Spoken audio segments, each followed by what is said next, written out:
नमस्कार दोस्तों, स्वागत है आप सभी का आपके अपनी प्रोग्रेसिव एजुकेशन के यूट्यूब चैनल पर। मैं पूनम यादव। आज की वीडियो दोस्तों हमारी रीजनिंग की है, जो कि 46 नंबर की वीडियो है। तो इस वीडियो में भी हम बहुत ही अच्छे अच्छे क्वेश्चनों को करने वाले हैं। तो दोस्तों वीडियो को पूरा एंड तक देखिएगा। वीडियो अच्छे लगे तो लाइक, शेयर एंड सब्सक्राइब जरूर करिएगा। तो शुरू करते हैं बिना किसी देरी के आज की इस वीडियो को। तो पहला क्वेश्चन आपकी स्क्रीन के सामने हैगा कि एक निश्चित गुण भाषा में वार को 39 और जीप को 30 लिखा जाता है, तो उस भाषा में यश को कैसे लिखा जाएगा। तो दोस्तों हमें यहाँ पर जो है वार की कोडिंग दी हुई है और जीप की भी दी है और हमसे यश की कोडिंग पूछी हुई है। तो पहले तो हम ये देखेंगे कि यहाँ पर क्या लॉजिक लगा है। तो दोस्तों W जो होता है 23 पर होता है, ए हमारा 1 पर होता है और R हमारा 18 पर होता है। यदि हम इन तीनों को प्लस कर दे तो 23 और 1 होता है 24, 24 और 1 18 होता है 42। तो दोस्तों जब हमने इनको प्लस किया तो 42 आया, लेकिन हमें यहाँ पर कितना दिया है 39 दिया है। तो हम देखेंगे कि यहाँ पर और क्या लॉजिक लगा हुआ है। तो मैं इसको हटा देती हूँ। तो दोस्तों यदि हम इनके अपोजिट लेटर को लिखकर और उनकी कोडिंग को प्लस करें तो क्या 39 आएगा। तो W का अपोजिट होता है D, A का अपोजिट होता है Z और R का अपोजिट होता है I। D हमारा 4 पर होता है, Z हमारा 26 पर होता है और I हमारा 9 पर होता है। यदि हम इन तीनों को प्लस कर दे तो 26 और 4 होता है 30, 30 में यदि हम 9 और जोड़ दे तो होता है 39। तो दोस्तों यही हमारा क्या है, यहाँ पर वार की कोडिंग आ गई है, जो कि हमें यहाँ पर 39 दी हुई है। तो हमें समझ में पड़ गया है कि यहाँ पर जो लॉजिक लगा है वो क्या है कि इन लेटरों के अपोजिट लेटरों की कोडिंग को क्या है प्लस करना है। तो अब यही लॉजिक दोस्तों हम यस में भी लगा देंगे, जिससे कि हमारा आंसर आ जाएगा। और यदि आप लोगों ने इन कोडिंग अच्छे से याद नहीं करी है तो आप कोडिंग भी अच्छे से याद कर ले और इनके साथ ही साथ अपोजिट लेटर को भी आप याद कर ले। तो दोस्तों y का अपोजिट होता है, y का अपोजिट क्या होता है, तो वो होता है b। e का अपोजिट होता है v और s का अपोजिट होता है h। b की कोडिंग 2 होती है, v की कोडिंग 22 होती है और h हमारा 8 पर होता है। यदि हम इन तीनों को प्लस करें तो 22 और 8 होता है 30, 30 में जब हम 2 और जोड़ देंगे तो होता है 32। तो दोस्तों जो यस की कोडिंग होगी वो कितनी होगी 32 होगी। तो ऑप्शन सी हमारा आंसर करेक्ट हो जाएगा। तो आई होप कि आपको क्वेश्चन समझ में आया होगा। चलते हैं नेक्स्ट प्रश्नों की ओर। प्रश्न नंबर 2 है, निम्नलिखित में से कौन सा अक्षर समूह दी गई श्रृंखला में प्रश्न चिन्ह के स्थान पर आएगा और श्रृंखला को तार्किक रूप से पूर्ण करेगा। तो दोस्तों हमें यहाँ पर जो है क्वेश्चन मार्क की जगह अक्षर समूह को फाइंड करना है कि यहाँ पर क्या आएगा। तो दोस्तों हमें यहाँ पर कुछ समूह दिए हुए हैं, पहले हम ये देखेंगे कि ये समूह में क्या लॉजिक लगा है, तो वही हमारा आंसर आ जाएगा। तो दोस्तों यहाँ पर आप पहले तो ये देख सकते हैं कि I के बाद J आता है, G के बाद H आता है, E के बाद F आता है और C के बाद में D आता है। तो ऐसा कौन सा ऑप्शन है, तो दोस्तों यहाँ पर A के बाद में A है, B के बाद में फिर B है और B के बाद में फिर B है। तो एक ही ऑप्शन है जो A के बाद में क्या आता है, B आता है। तो पहले ही ऑप्शन क्या है, हमारा आंसर हो जाएगा। एक लॉजिक तो दोस्तों यहाँ पर ये लगा।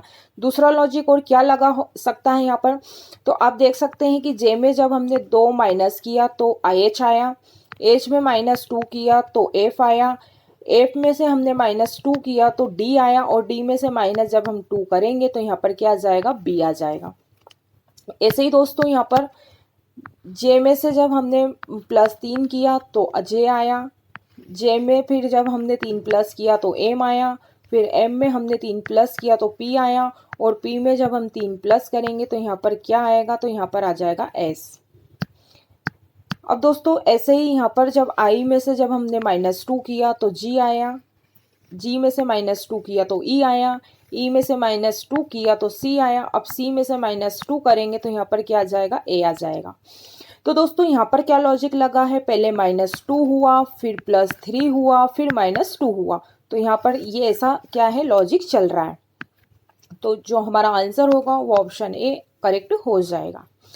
तो आप आई होप कि आपको दोनों ही लॉजिक समझ में आए होंगे। चलते हैं नेक्स्ट प्रश्नों की ओर।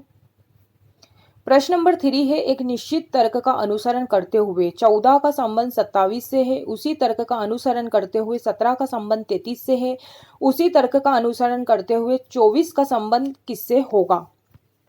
तो दोस्तों हमें यहाँ पर बोला है कि 14 का जो संबंध है 27 से है।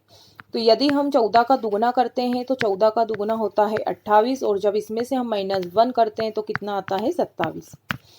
ऐसे ही दोस्तों हम 17 का दुगुना करेंगे तो 17 का दुगुना होता है 34 और 34 में से जब -1 करेंगे तो होता है 33। अब ऐसे ही दोस्तों हम कर देंगे 24 का यहाँ पर दुगुना, तो 24 का दुगुना होता है 48 और 48 में से जब हम -1 करेंगे तो यहाँ पर आ जाएगा 47। तो जो 24 का संबंध होगा वो 47 से होगा, तो ऑप्शन डी हमारा आंसर करेक्ट हो जाएगा। चलते हैं अगले प्रश्नों की ओर। प्रश्न नंबर 4 है, एक्स वाई का बेटा है, वाई और एल बहनें हैं, जेड एल की माता है और पी जेड का बेटा है, निम्न में से कौन सा कथन सत्य है। तो दोस्तों ब्लड रिलेशन का क्वेश्चन हैगा और जैसा हमें यहाँ पर बोला गया है हमें वैसा ही इनको क्या है जमाना है। तो हमसे बोला है कि एक्स जो है वाई का बेटा है, तो एक्स जो है किसका बेटा है, वाई का बेटा है। बेटा है तो हम यहाँ पर क्या है प्लस का साइन लगा देंगे। जब भी हम किसी महिला की बात करते हैं तो वहाँ पर माइनस का साइन लगाते हैं और जब हम किसी पुरुष की बात करते हैं तो वहाँ पर हम प्लस का साइन लगाते हैं। तो आपको ये दोनों ही साइन क्या है याद रखना है। आगे बोला है वाई और एल बहनें हैं, वाई और एल, ये और है ना, तो दोस्तों दोनों क्या है बहनें, तो वाई और जो एल है ये दोनों ही क्या है बहनें हैं, तो हम बहनें तो माइनस का साइन लगा देंगे। आगे बोला है जेड जो है एल की माता है। अब दोस्तों जेड जो है एल की माता है, तो एल की माता यदि जेड है तो वाई की भी माता होगी क्योंकि ये दोनों क्या है बहनें हैं। आगे बोला है कि पी जो है जेड का बेटा है, तो पी जो है किसका बेटा है, जेड का क्या है बेटा है। बेटा है तो हम यहाँ पर प्लस का साइन लगा देंगे। अब दोस्तों हमें देखना है कि कौन सा ऑप्शन जो है सही होगा। तो पहला वाला ऑप्शन है कि पी और एक्स के चचेरे भाई हैं, तो यहाँ पर चचेरे भाई नहीं है, तो ये ऑप्शन हो जाएगा हमारा गलत। पी एक्स के मामा है, तो पी जो है एक्स के मामा है, तो ये वाला हो जाएगा हमारा आंसर सही। एल एक्स के नाना है, तो ये भी हो जाएगा हमारा आंसर गलत। सी और पी बहनें हैं, तो सी और पी यहाँ पर बहनें नहीं, एल और वाई बहनें, तो ये ऑप्शन भी हो जाएगा हमारा गलत।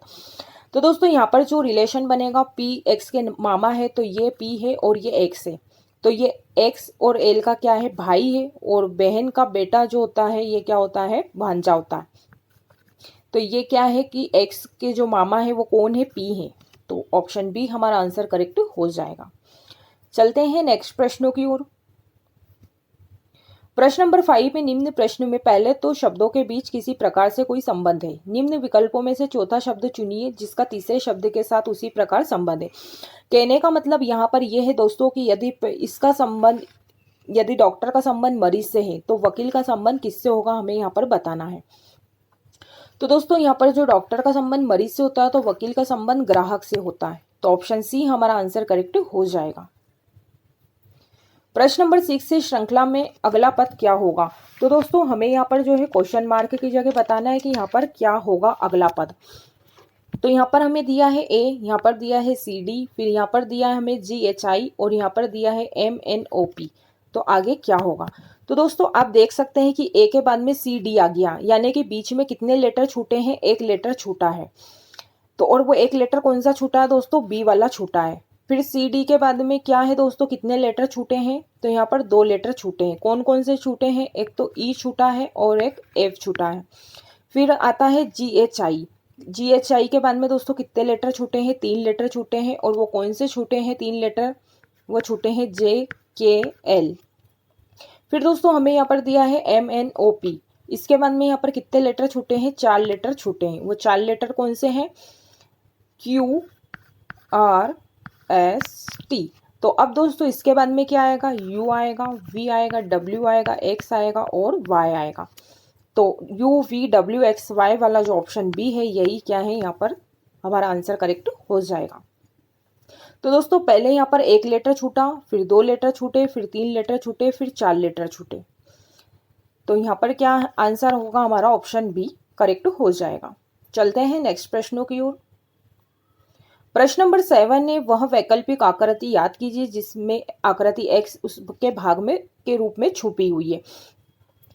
तो दोस्तों यहाँ पे हमें एक आकृति दी हुई है ये वाली, और ये वाली आकृति हमें देखना है कि इन 4 ऑप्शन में से किस ऑप्शन में बनती हुई दिख रही है। तो हम क्या है बारी बारी से ट्राई करेंगे। यदि दोस्तों हम पहले वाले में देखेंगे तो यहाँ पर जो है ये वाली आकृति कहीं पर भी बनती हुई हमें नहीं दिख रही है, तो ये वाला ऑप्शन हो जाएगा हमारा गलत।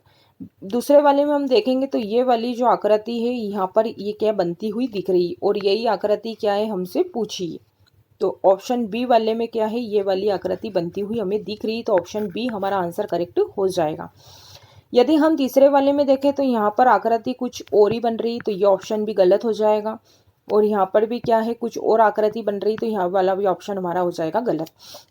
तो दोस्तों जो ये वाली आकृति है ऑप्शन बी में क्या है, बनती हुई हमें दिख रही है, तो बी वाला जो ऑप्शन है वही हमारा क्या है, करेक्ट हो जाएगा। प्रश्न नंबर 8 है, निर्देश दिए गए विकल्पों में से लुप्त संख्या याद करें। यानी कि यहाँ पर दोस्तों हमें क्वेश्चन मार्क की जगह संख्या को फाइंड करना है कि यहाँ पर कौन सी संख्या आएगी। तो दोस्तों यदि हम 4 का गुणा 5 में करते हैं तो 4 पंजे 20 होता है, जो कि हमें यहाँ पर दिया हुआ है। ऐसे ही जब हम 8 में 8 का गुणा करते हैं तो 8 × 8 64 होता है, तो यहाँ पर भी हमें दिया है। अब 6 में हम 6 का गुणा करेंगे तो यहाँ पर कितना आएगा, 6 × 6 36 आएगा, तो 36 हमारा जो है आंसर करेक्ट हो जाएगा। चलते हैं अगले प्रश्नों की ओर। प्रश्न नंबर 9 है हमारी स्क्रीन के सामने, सिलोजिज्म का क्वेश्चन हैगा। हमें यहाँ पर स्टेटमेंट दिया है कि कुछ जूते सफ़ेद है और सारे सफ़ेद नीले। तो पहले तो दोस्तों हम सबसे पहले यहाँ पर डायग्राम बनाएंगे, और ऐसे क्वेश्चनों में सबसे इम्पोर्टेंट काम ही होता है डायग्राम बनाना। यदि आप लोगों ने डायग्राम अच्छे से बना लिया तो आधा क्वेश्चन यहीं पर क्या है, सॉल्व हो जाता है। तो पहला हमें कथन दिया है कि कुछ जूते सफ़ेद है, तो कुछ जूते क्या है दोस्तों, सफ़ेद है, तो ये जूते हैं, और कुछ क्या है, सफ़ेद है, तो ये सफ़ेद है। आगे बोला है कि सारे सफ़ेद नीले हैं, सारे सफ़ेद जो है क्या है, नीले हैं, तो ये सारे सफ़ेद जो है नीले हैं। अब दोस्तों हमें यहाँ पर निष्कर्ष दिया हुआ है, पहला है कि सब जूते नीले हैं, तो दोस्तों सब जूते नीले हैं क्या, यहाँ पर क्या है, कुछ जूते जो है सफ़ेद है। तो पहला वाला जो निष्कर्ष है ये हमारा हो जाएगा गलत।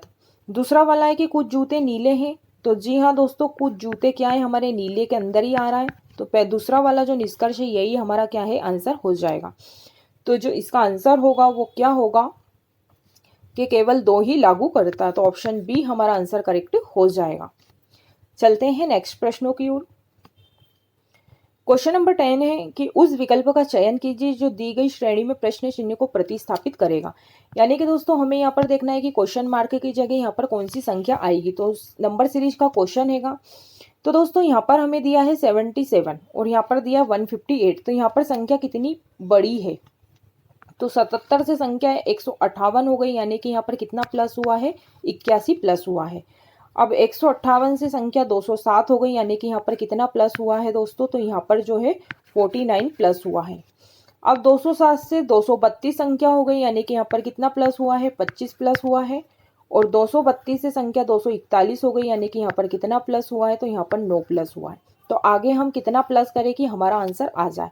तो दोस्तों आप लोग देख सकते हैं, पहले यहाँ पर 81 है, तो 9 का स्क्वायर कितना होता है, 9 का स्क्वायर होता है 81, 7 का स्क्वायर होता है 49, और 5 का स्क्वायर होता है 25, 3 का स्क्वायर होता है दोस्तों 9। तो आप देख सकते हैं, पहले 9 का स्क्वायर, फिर 7 का स्क्वायर, फिर 5 का, फिर 3 का। तो अगला स्क्वायर कितने का होगा, 1 का स्क्वायर होगा, और 1 का स्क्वायर 1 होता है। तो यदि हम 241 में 1 प्लस करेंगे तो यहाँ पर कितना होगा, 242 होगा। तो ऑप्शन ए हमारा आंसर करेक्ट हो जाएगा। यानी कि यहाँ पर जो दोस्तों स्क्वायर चल रहा है वो कैसी संख्या चल रही है, विषम संख्या का क्या है, यहाँ पर स्क्वायर चल रहा है। तो हम 1 का स्क्वायर 1 ही होता है, और 1 प्लस करेंगे तो 242 हो जाएगा। तो ऑप्शन ए हमारा आंसर करेक्ट हो जाएगा। तो दोस्तों आज के लिए बस इतना ही। मैं उम्मीद करती हूँ कि जितने भी आज हमने इस वीडियो के माध्यम से 10 क्वेश्चनों को देखा है, समझा है, आप लोगों को अच्छे से समझ में आ गए होंगे। यदि आपको इस वीडियो से संबंधित कोई डाउट होते हैं तो आप लोग मुझसे कमेंट बॉक्स में कमेंट्स करके जरूर पूछ सकते हैं। यदि दोस्तों आप लोगों को वीडियो अच्छी लगी तो लाइक जरूर करिएगा, और ऐसे मेरे दोस्त हैं जो चैनल पर पहली बार जुड़े हैं तो वो भी चैनल को सब्सक्राइब कर ले, ताकि हमारी रोज की वीडियो के नोटिफिकेशन आपको मिलते रहे। तो आज के लिए इतना ही, मिलते हैं अगली वीडियो में, तब तक के लिए जय हिंद, जय भारत, धन्यवाद।